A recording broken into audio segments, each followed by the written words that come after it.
Oh, sorry. I thought you saw somebody. There was somebody. Are they looking? Because we're not really supposed to be filming in here, right? I don't usually do interviews. Please sit here so I can see what your beautiful face looks like. Okay, first take.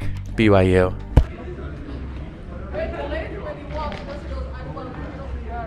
How are you? Good, how are you, sir? Good. Salt Lake City? Yes, thank you. What is the last name on the restaurant? Cullen, Cullen. I got in my rental and headed straight to Provo, Utah to speak with 3 different students at BYU. I was curious to learn, from a first-hand perspective, what life was truly like for someone who is queer, Mormon, and a student at the most prestigious and acclaimed Mormon university. So what is your name? My name's Gracie. Gracie. Okay, because on your Instagram, it's like... Right? Yes, that's it. That's my handle. It's anonymous. So you feel the need to have an anonymous Instagram at BYU? Yes, because I don't have to worry about retaliation because they don't know. Anything you do say can make you a target. A target? For what? 5 minutes into my first interview with Gracie and I was already flooded with questions. Hey. Hi. Thank you for inviting me. Well, why wouldn't I? You're a freshman, right? Mm-hmm. So you're 18? Yeah.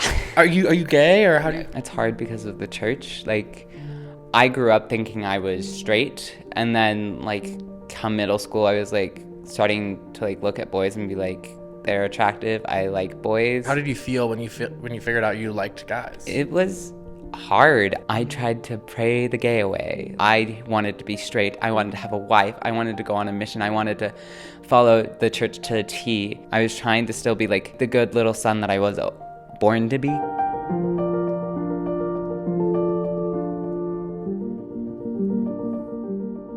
So you are allowed to come out of the closet here, Correct. but you're not allowed to be in a relationship with someone of the same sex. Correct. Yeah. So nothing that would be considered homosexual behavior. Do you date here? Even if I did, I don't think I could ever safely say that in public. There's a man, there's a woman, and they are the only 2 that can get married. You hold hands, that could get you in trouble. Would other students be the ones to tell on you? That is the case a lot of the times. Like, a lot of people have the experience of their roommates finding out. They file a report with BYU's Honor Code office. They have an investigative process that they go through, and if they find that you did do it, you're either put on academic probation and you have to go through a series of repentance processes. And if you're unwilling to go through that process or you've had previous violations, they might just expel you. Like, you don't really know who to trust here because it's like you confide in someone and then they could tell on you and then your whole life changes. I was so worried about my roommates. I still don't trust them fully. It's still hard because I don't know how much I can reveal. Even if they're like homophobic roommates and they don't necessarily see anything, but they suspect something or they just want to get you in trouble, they can report you. We're living in a police state. You never know who might be the one that decides to do something about it. As far as like dating other men, I have been on dates. I mean, obviously I'm not attracted to them, so none of those dates go anywhere. Are you hoping that you'll fall in love with a guy? Maybe subconsciously, yes. I haven't dated. I even been on a date with a guy, so it's just been hard. And so You've never dated a guy? No, and right now I don't have the option to. BYU will kick me out if they find me dating a guy. When you go on dates with guys here and you tell your friends that know you're a lesbian, how do they react? They understand. I guess sometimes I feel like at least if I got to heaven, like, then I could say I tried. I put in my best effort. Have you ever kissed a guy? No. Do you want to?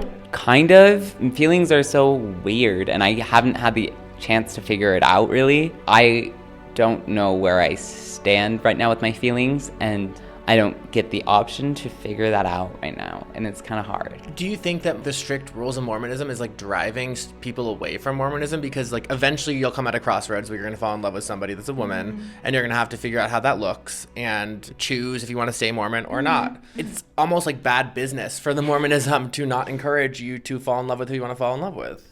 Very much, it's not a business. You know? But they make money.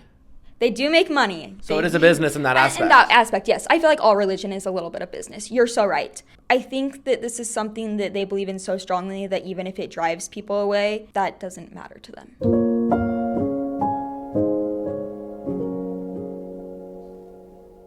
Everyone thought that meant, oh, it's not against the rules. And everyone celebrated, and there was just like a whole 2 weeks of just like a lot of queer joy for BYU students.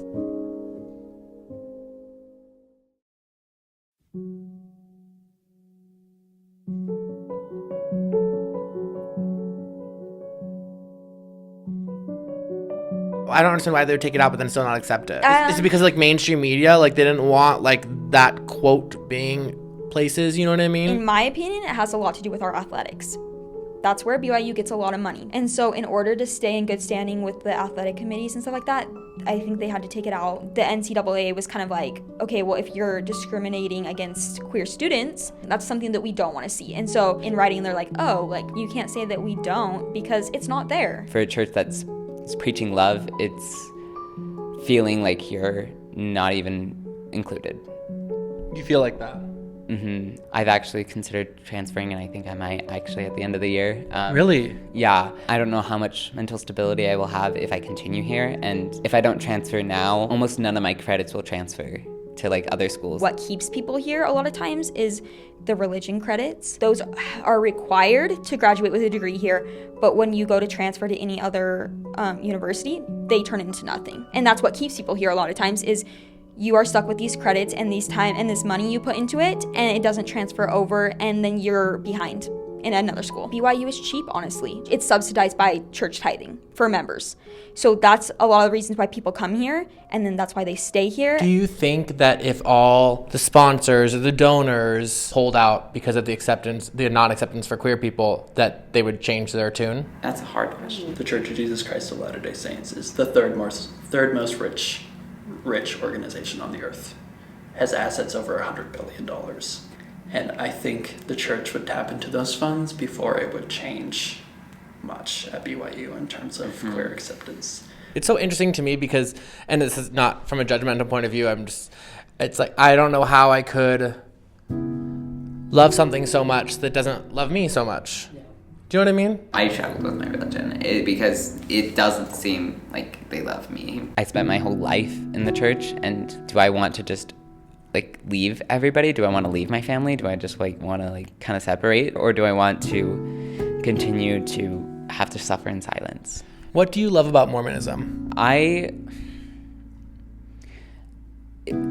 Christ saying like your first commandment is to love thy neighbor. It really is a universal religion in that it accepts everyone exactly as they are and invites them to be something more. It's a religion of self-improvement. If you get rid of everything else, it is about love. And I just try to focus on that as much as I can, because when you start looking at all the other stuff, then it gets so difficult. I think we're just all doing our best. I think that most of us would say we just have a deep and strong testimony that Jesus and God loves us for who we are.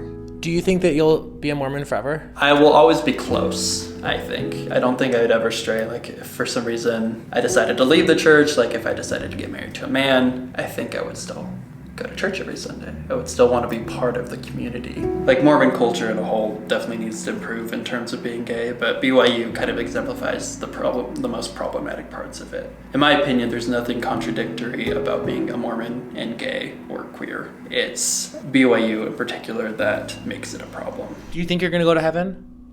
I think so. I believe in a God big enough for everyone. A God that covers the whole sky, and a God that speaks to people in every single way he can. So I don't think God is exclusive to Mormonism, and I think that God just tries to speak to his people however he can. And so whatever that looks like for people, I think that that's how he's trying to speak to them and how he can reach them. So yeah, honestly, that's what I say. I believe in a God big enough for everyone.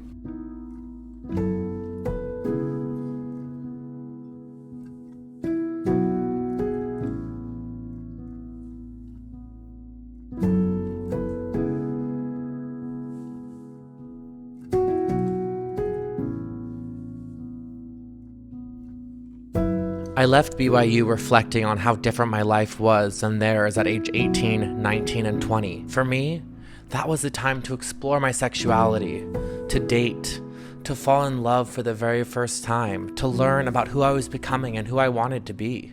It is hard for me to put into words how I felt leaving Gracie, Wyatt, and Dallin. Their strength and deep desire to try to find some sort of middle ground, somewhere where they could hold on to the faith they love so much and also be free to be who they authentically are. It reminded me of how many people in my community still, to this day, struggle with how being queer will play into their life. I thank them all for inviting me and us into their lives and into their hearts. I hope you enjoyed the episode, and I will see you next week.